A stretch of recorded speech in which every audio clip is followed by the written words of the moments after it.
Hoje nós daremos início a uma nova série, né? Família, mitos, sonhos e verdades. Isso é um tema que mexe comigo. Há algum tempo eu queria começar uma nova série aqui nesta direção. Fui incitado, inclusive, para isso. E aí, a partir disto, eu comecei a pesquisar, me debruçar sobre algumas possibilidades, inclusive, do próprio texto bíblico. Se você fosse indagado hoje pela manhã, ou durante a semana, ou talvez você tenha sido alguma vez questionado, perguntando para você se a sua família é perfeita. Aí você diz assim: não, minha família não é perfeita, não existe família perfeita, não existe pessoas que se apresentem na relação de forma perfeita. Você tem a resposta para isso.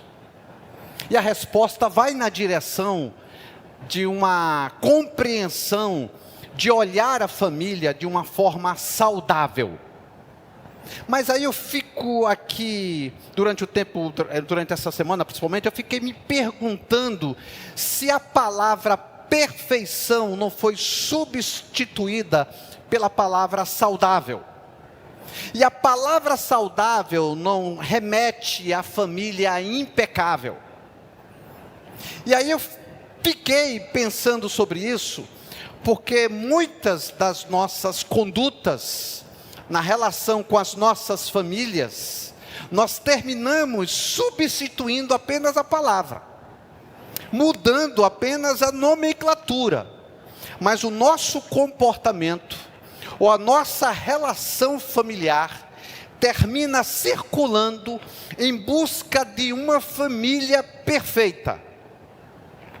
Talvez seduzidos, todos nós seduzidos, por um discurso religioso, em que a família protestante, a família cristã, a família evangélica, a família de crentes, precisa, de forma incansável, buscar este lugar de perfeição na família. E aí o que é que acontece? Nós somos seduzidos, influenciados por este discurso de família saudável, que remete à família impecável, que remete à família perfeita.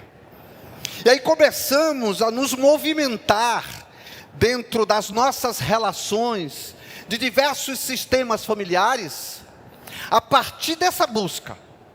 A partir de um modelo, talvez social, a partir de algo que foi apresentado para nós, que a família precisa ser uma família perfeita. Não, perfeita não, Valmir, perfeita eu já respondi, não é perfeita, é saudável, é impecável. E a gente começa a se movimentar para isso.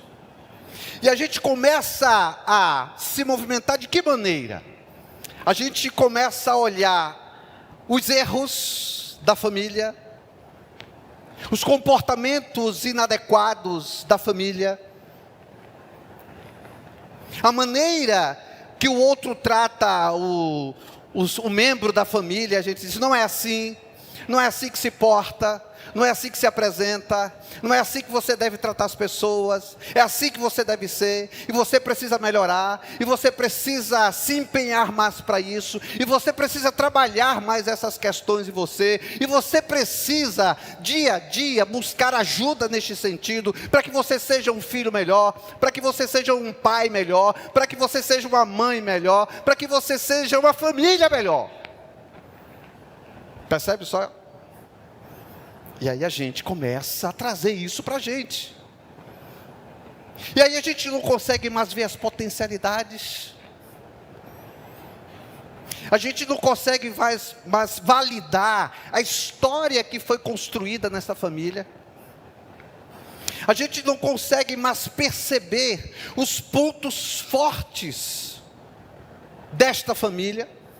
A gente não consegue mais perceber as potencialidades, até mesmo dos nossos filhos. porque nos apresentamos num discurso e numa relação muito pesada às vezes. E aí não destacamos mais os acertos, não validamos mais os pontos fortes.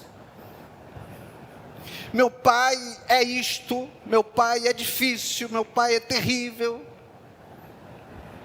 Não consegue mais ver, eu não estou aqui invalidando famílias adoecidas. Não estou dizendo que não existem famílias adoecidas. Não estou dizendo que não existem pais cruéis. Hoje eu decidi pegar um outro caminho com vocês. De dizer para vocês que como vocês ou como nós enxergamos os nossos filhos. Ou como nós enxergamos os nossos pais. Será que quando olhamos um deles, nós apenas enxergamos aquilo que eles precisam melhorar? Aquilo que eles precisam ser bons. E se não basta apenas ser bom, precisa ser excelente. Não basta apenas ser saudável, precisa ser impecável. E a gente vai construindo esses modelos. Mas eu queria ler um texto bíblico com vocês. Você pode acessar sua Bíblia, ou você pode abrir seu texto bíblico físico, que se encontra em Gênesis capítulo 27, 41. Inicialmente vamos ler este texto. Gênesis 27, 41. Diz assim: daquele momento em diante, Esaú passou a odiar Jacó, porque seu pai o havia abençoado. Começou a tramar, dois pontinhos, em breve meu pai morrerá, então matarei meu irmão Jacó. Isso é dentro de um contexto de uma família patriarcal. Lembra da frase Deus de Abraão, de Isaac e de Jacó? É esta família aqui, ó. É este Jacó aqui. É este Esaú que quer matar Jacó, e um Jacó que queria, que na verdade trapaceou seu irmão. E aí eu queria dar um salto aqui, para o capítulo 33, versículo 3, que diz assim: Jacó passou à frente, e ao aproximar-se do seu irmão, curvou-se até o chão 7 vezes. Esaú correu ao encontro de Jacó e o abraçou, pôs os braços em volta do pescoço do irmão e o beijou. E os dois choraram. Como é que foi construída toda essa trama, hein, gente? Primeiramente, se criou uma expectativa. Se você abrir seu texto bíblico, voltar aí já no capítulo 27, nos versos de 1 a 4, você vai verificar o quanto este homem chamado Isaac, pai de Jacó e de Esaú, quis ter um movimento de controle desta família. O movimento de controle de Isaac, pai dos 2 meninos gêmeos, provavelmente bivitelinos, porque era um cabeludão vermelho e o outro não era mais liso, eram diferentes. Só que este pai, logo nos versículos primeiros do capítulo 27, há um movimento de que eu preciso dar continuidade à minha tradição. Eu preciso abençoar o meu primogênito, para que a minha linhagem e a história do meu povo não se perca.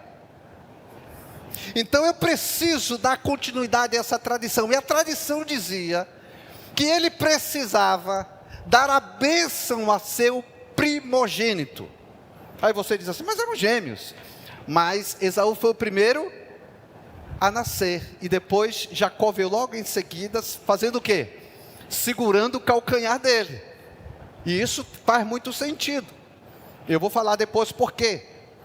Aí existe início desse controle, né? Desse controle em nome da tradição, desse controle em nome da insegurança, desse controle até mesmo desta pessoa preocupada com os detalhes da família, deste medo de perder a continuidade dessa tradição. Certa vez eu estava conversando com um pai, e ele disse assim, o meu filho precisa ser advogado. E esse filho começou a entrar numa crise de ansiedade muito grande, a ponto de, algumas vezes, ou com ânsia, ou com vômito, todos os dias ele tinha ânsia de vômito, ou ele tinha vômito. E esse pai falou abertamente para mim, ele vai fazer direito, depois que ele fazer direito, ele vai entregar o canudo na minha mão, e depois ele faz da vida dele o que ele quiser. O que ele quiser. Aí eu disse, mas de quem é este sonho? Esse sonho de quem é? De onde vem esse sonho? Aí ele disse para mim, esse sonho é meu. Eu queria ser advogado. E ele falou abertamente assim, já como eu não consegui ser advogado, eu quero transferir isso para o meu filho. Eu quero que o meu filho trilhe o caminho que eu não consegui trilhar. Eu quero dar continuidade àquilo que não foi, não é continuidade, eu quero dar início àquilo que não foi possível para mim. Aquilo que eu não dei conta. Aquilo que as circunstâncias não contribuíram. Ele falou assim para mim.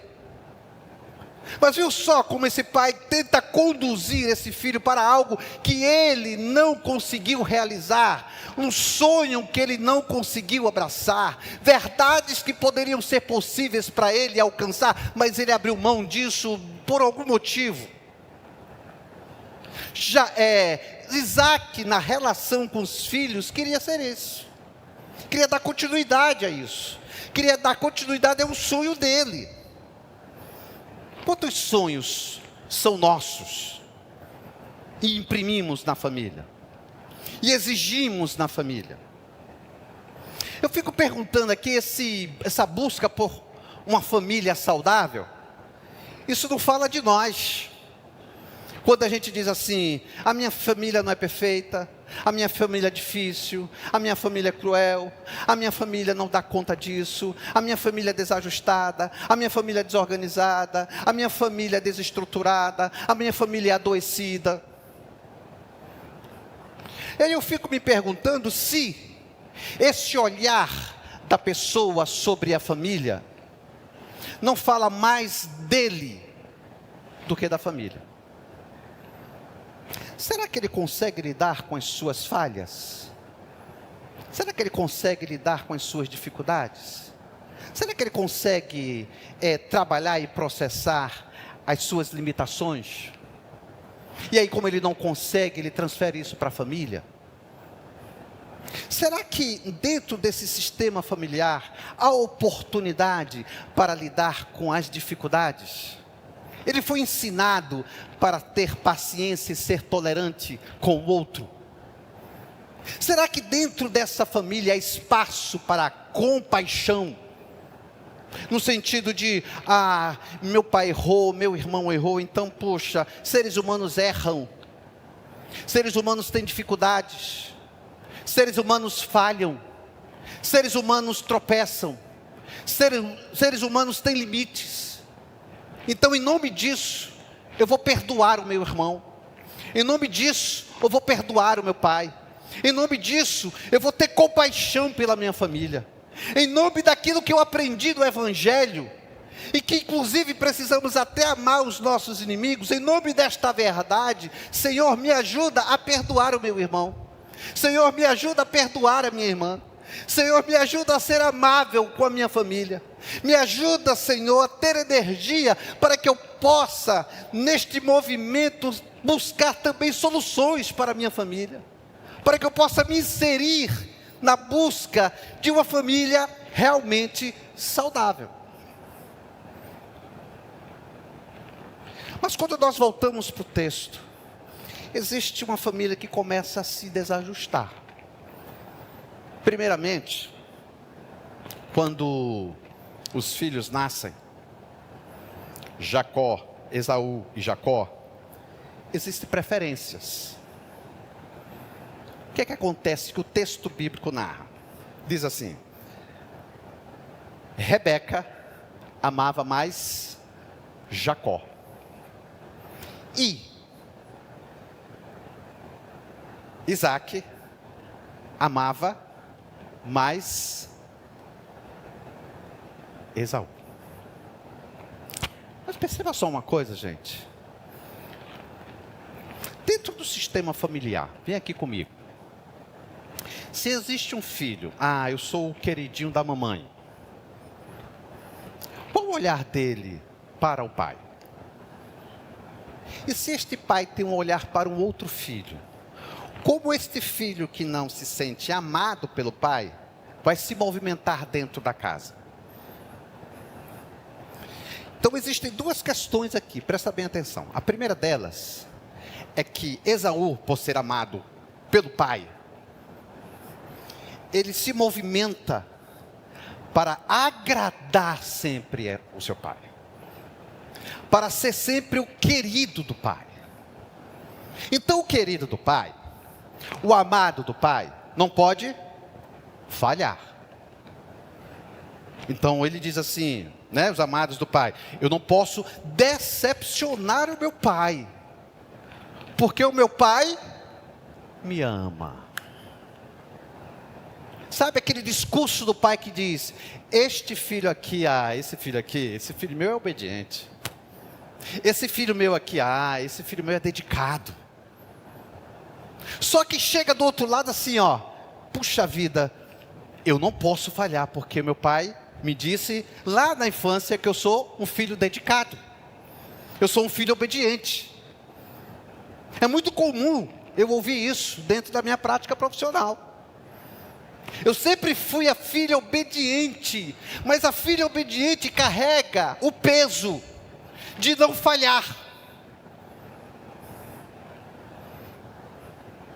O filho amado carrega o peso de se movimentar para que esse pai mantenha este filho no lugar de filho amado. Então essa é a coisa de, eu amo esse menino aqui, esse menino aqui é tudo para mim. Pode soar e pode chegar como algo adoecedor para esse filho, dependendo de como se movimenta esse pai, esse amor do pai. Olha, eu te amo. Parece cruel o que você vai ouvir aqui, mas é verdade. É muito comum, depois que os filhos crescem, os pais fazerem um discurso: olha, não esquece que eu sempre te ajudei. Não esquece que eu sempre me dediquei a ti. Não esquece que eu sempre paguei uma boa escola para você, paguei esporte para você, então E aí quando esse filho quer trilhar seu próprio caminho, quer construir sua própria história, esse pai vem com discurso: olha, não vai seguir por aí, lembra do que eu fiz por ti. E aí esse filho começa a trilhar o caminho do pai, e não o seu próprio caminho. Ele começa a assumir as características do pai, e não busca a sua própria identidade, ou preserva a sua própria identidade, ou constrói o seu próprio caminho, porque ele é filho amado. E o filho amado, muitas vezes se coloca no lugar de escravidão. Esaú era um bom caçador. Na morte, se aproximando da morte, Isaac disse: meu filho, está perto aí do meu fim, a coisa aqui está ficando difícil, não tenho nenhum plano de saúde, a Unimed está numa situação difícil, eu só pego o médico daqui a 4 meses, Então o negócio está pegando para mim. Então olha, vamos fazer o seguinte, eu vou te pedir, vou fazer o meu último pedido para ti. Vai lá, caça, você é uma pessoa preparada para isso. Traz uma caça boa, prepara um guisado para mim. E aí depois disso eu vou te abençoar. Porque você precisa dar continuidade à minha tradição. E por quê? Você é o filho amado. E o filho amado obedece o pai. O filho amado não desobedece. O filho amado, de fato, não pode contra-argumentar, porque ele é filho amado. Ele não pode contrapor o pai, porque ele é filho amado. É difícil isso, né? Então nós pais precisamos saber em que lugar estamos colocando os nossos filhos. E nós filhos precisamos saber que lugar estamos preservando, em nome da figura do pai. E em nome dos meus desejos enquanto pai, estamos colocando os nossos filhos. Este aqui é amado por ele, este aqui é amado por ela. Mas tem uma outra versão disso. A outra versão é o seguinte: é que Esaú, por não se sentir amado, muito provavelmente pela Rebeca, que movimento ele fazia para Rebeca, se ele não era o filho amado dela? Era mais o Jacó. Que movimento é esse? Caramba, eu preciso me movimentar para preservar o amor do meu pai. E preciso me movimentar para ter o amor da minha mãe. Jacó, eu preciso me movimentar para preservar o amor da minha mãe. E eu preciso ser o número 1. Eu preciso ser o número 1. Certa vez Esaú chegou e disse: olha, eu estou morrendo de fome aqui, estou na broca.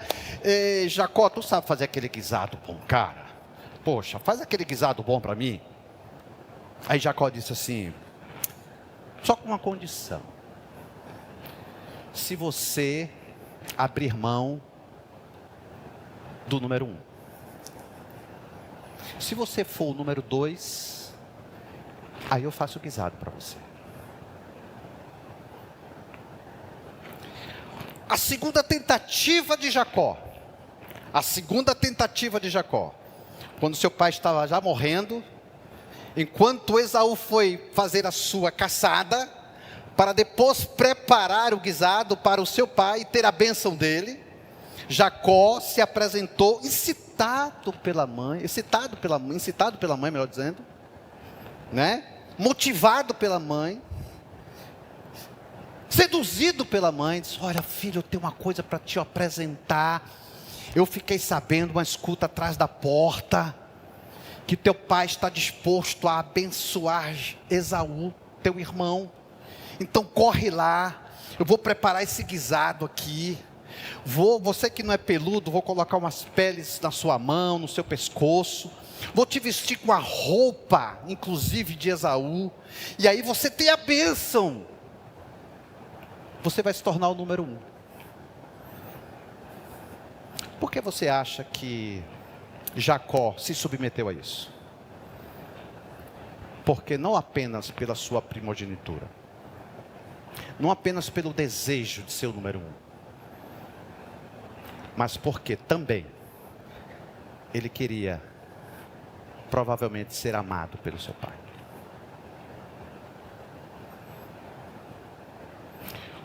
Quando olhamos para os nossos filhos, que sentimentos na sua cabeça? Eu amo os meus filhos, mas existe alguma preferência clara, talvez silenciosa inclusive, em que você se movimenta mais por um do que para o outro? Ou será que você percebe a movimentação do seu filho desse esforço de buscar ser amado? Ou talvez você, filho, fica assim, meio perdido, diz: meu Deus, eu preciso fazer algo para chamar a atenção do meu pai. Eu preciso fazer algo para dizer para os meus pais: eu estou aqui. Me escutem, me enxerguem, percebam, me abracem, tenham tempo comigo. Eu estou aqui, papai, eu estou aqui, mamãe, por favor, eu existo.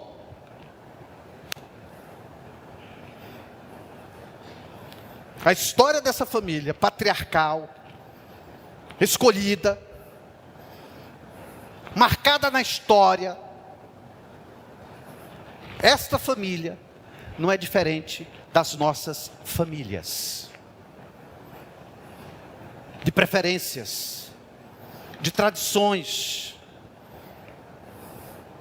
de esforço, muitas vezes intencional, na direção de A ou de B, do filho B ou do filho A, e criamos famílias adoecidas, desajustadas, difíceis. Como lidar com essa treta toda aqui, gente? Como lidar com isso? E quando Esaú soube dessa história toda, que foi enganado, eu vou acertar as contas com ele. Deixa papai morrer. Deixa papai partir. Deixa a mamãe ir embora. Tu vais ver. Tu vais ver o quanto eu vou me mostrar para ti. E essa chama da vingança começou a ocupar o coração deste Esaú, filho de um patriarca. É possível. É possível. Certa vez eu cheguei na escola do meu filho, comum para todas as crianças. Quem nunca, né? Quem nunca foi para a secretaria? Quem nunca, né? O pai chegou e disse: cadê meu filho?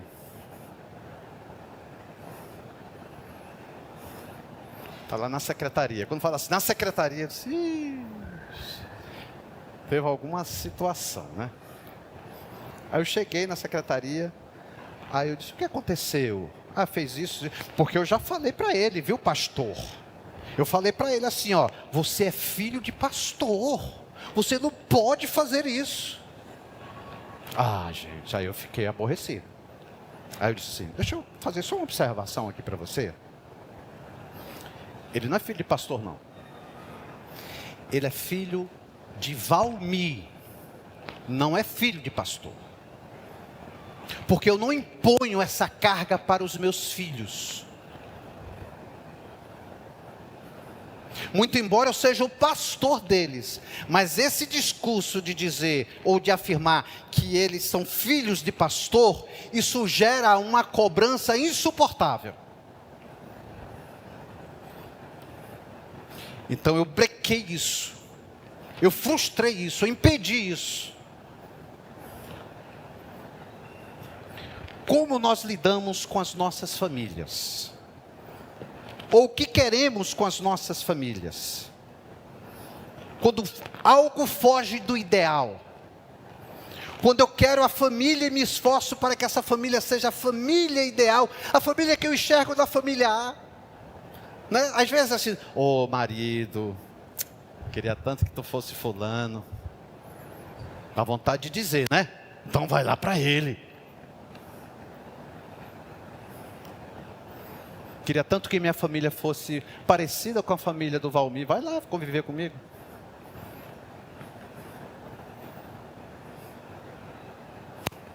Eu queria tanto que a minha família fosse parecida com a família do Roberto, da Márcia, do Ricardo, do Paulo. Queria tanto. E a gente começa a buscar isso, essa família ideal. Só que isso gera frustração para mim, porque eu busco essa família ideal, e gero culpa àqueles que não conseguem dar conta da família ideal.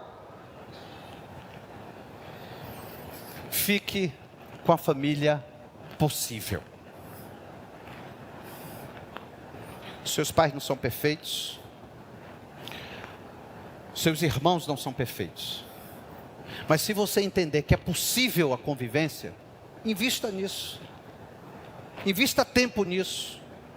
Busque isso.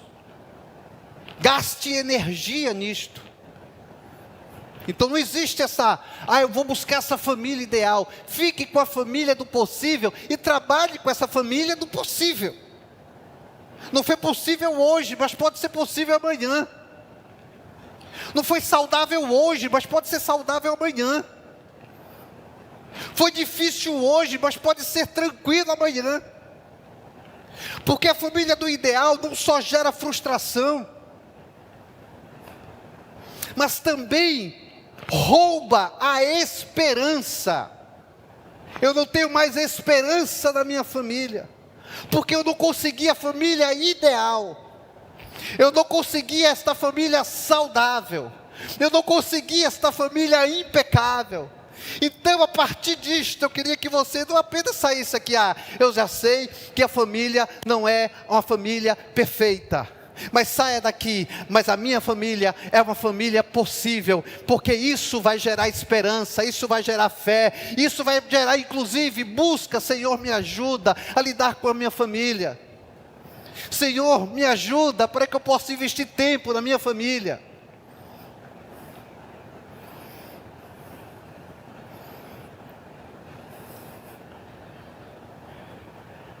A questão, gente, que às vezes nós olhamos para as falhas, esquecemos das potencialidades. Criamos, inclusive, narrativas idealizadoras. E não conseguimos enxergar um ao outro. De que maneira? Por exemplo, é muito comum, né? Quando os pais olham para o boletim dos meninos. Está chegando o tempo novamente, né? De olhar os boletins. De 10 matérias, aí 8, 9 matérias, 9, 8, né? Só nota boa, notas excelentes. E aí uma notinha lá, 5. Sinceramente, não vai mentir aqui, certo? Você olha para que nota?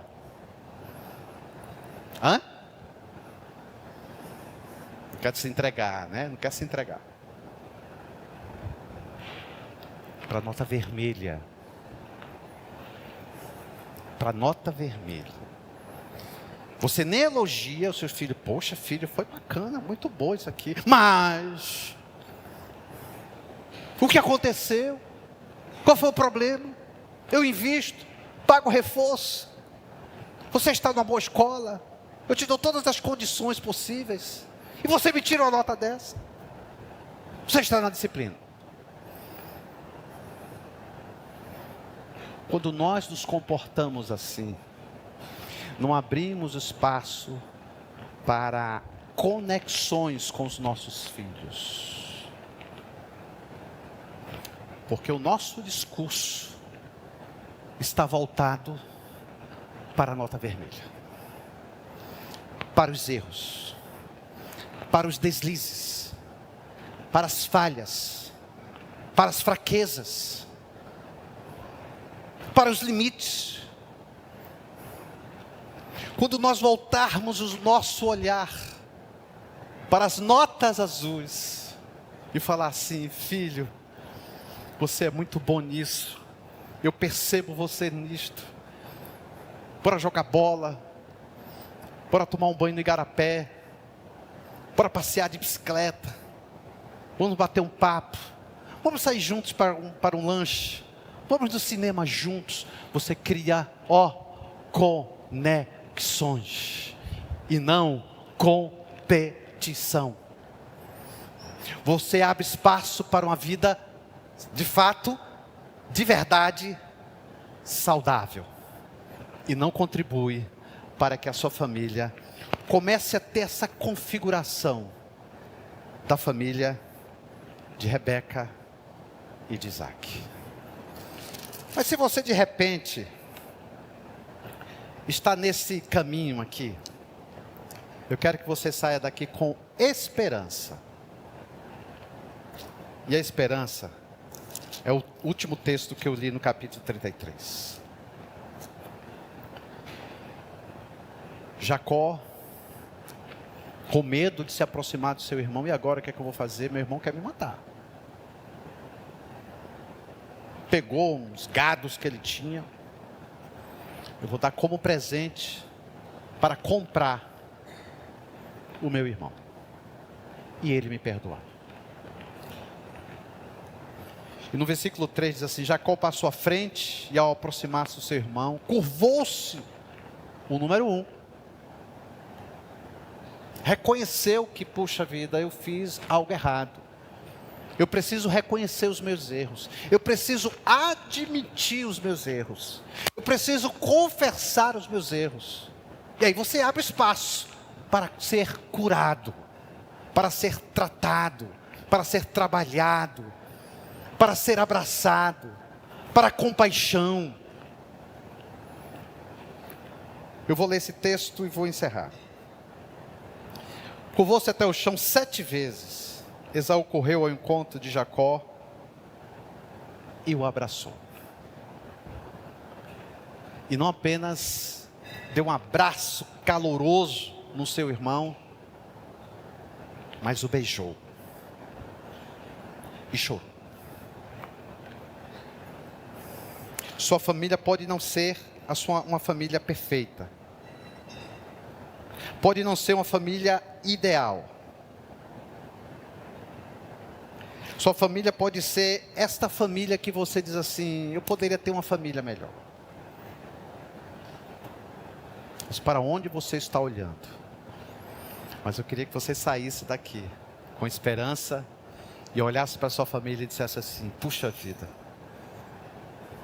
a quem eu posso perdoar? Como eu posso abraçar? A quem eu preciso beijar? De que maneira eu posso ser solidário? De que maneira eu posso me apresentar na relação como um seguidor de Jesus? De que maneira eu posso viver o Evangelho de Jesus na minha relação familiar? Como? Como você pode sair daqui? Ou como você decide sair daqui? Com esta família aqui, e dizer assim: realmente, essa é a minha família, e eu preciso aceitar a minha família, e não vou contribuir para nada da minha família, e o perdão não existe, não há espaço para compaixão, é muito difícil. Você reconhece isto? Existe um Deus que se importa com você, está disposto a te dar graça. Graça. Para que você possa, na relação familiar, buscar meios para perdoar e para amar. Eu não tenho mais o meu pai, apenas a minha mãe. Meu pai partiu tem 10 anos. Eu não me recordo uma única vez, do meu pai sentar para brincar comigo. Eu não lembro uma única vez que meu pai fez isso. Por muitas vezes eu carreguei isso. Meu pai não se importa comigo. Meu pai não me ama. Teve um dia que o seu José Moreira da Silva, na sua simplicidade, diante do seu analfabetismo, ele chegou comigo e disse: filho, eu quero falar para ti o que aconteceu comigo lá atrás. Eu estava na roça, no sertão pernambucano, e aí eu queria muito estudar.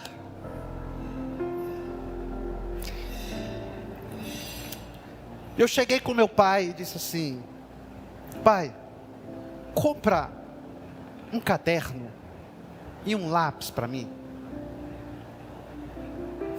E sabe o que ele respondeu, meu filho? Ele perguntou para mim: venha cá, meu filho, que eu vou lhe dar um lápis e um papel e um caderno. Conduziu e mostrou o campo. Pegou a enxada e disse assim: este é o seu lápis. E o caderno está aqui, ó, para você capinar tudo isso aqui. Essa é a minha história, meu filho. Naquele dia, eu disse assim: poxa, eu entendo, porque o meu pai nunca brincou comigo. E a minha relação com meu pai mudou completamente.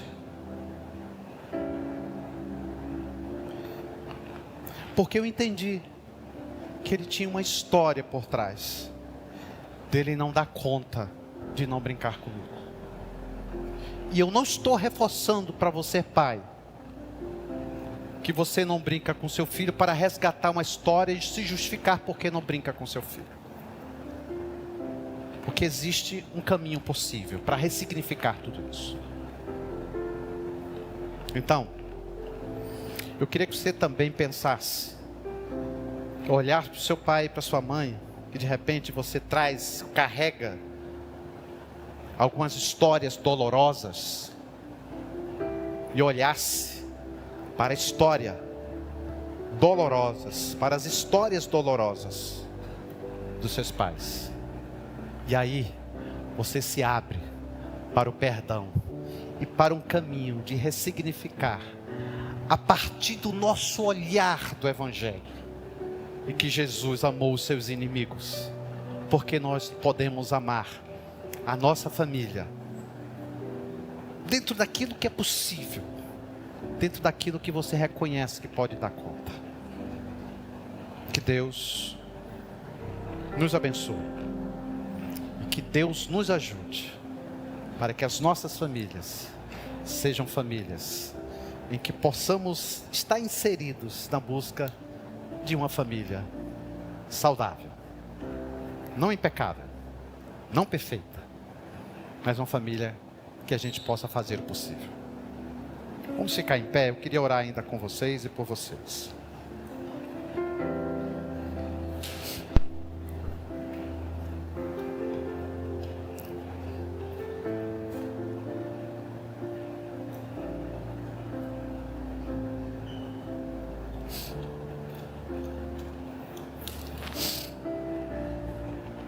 Se olharmos apenas para as falhas, nós não iremos nos sentir parte da família. Mas pensar, o que é que já foi superado com a minha família? Começa a mudar o olhar para isso. Que histórias já foram vividas? Que momentos gostosos já foram experienciados? Quais pontos fortes, muito embora discretos, mas pontos fortes, que você não consegue mais enxergar, porque o seu olhar é para as imperfeições da família. Senhor Deus e Pai, louvamos o Teu nome, porque Tu és o Deus que se importa conosco, com a nossa saúde. Às vezes, temos de forma, muitas vezes implacável, olhado as nossas famílias, sem conhecer a própria história da família. E por nós desconhecermos essa história, e apenas concentrarmos nas falhas, nos erros, nas imperfeições, nós nos fechamos, e nos fechamos para a falta de perdão, nos fechamos para viver uma relação de amor, nos fechamos para vivermos uma relação saudável, porque os nossos olhares estão voltados para tudo isso, para as imperfeições. Senhor, nos ajuda com a tua graça, manifestada no teu Filho Jesus, para que a gente possa descortinar e olhar para além dos erros, das imperfeições. Igrejas saudáveis são em razão de famílias saudáveis, e queremos ser igreja saudável, mas não queremos pular a etapa da família saudável. Então, Senhor, nos ajuda nisso, nos guarda, nos protege, nos alcança todos os dias com a tua graça, em nome de Jesus. Amém.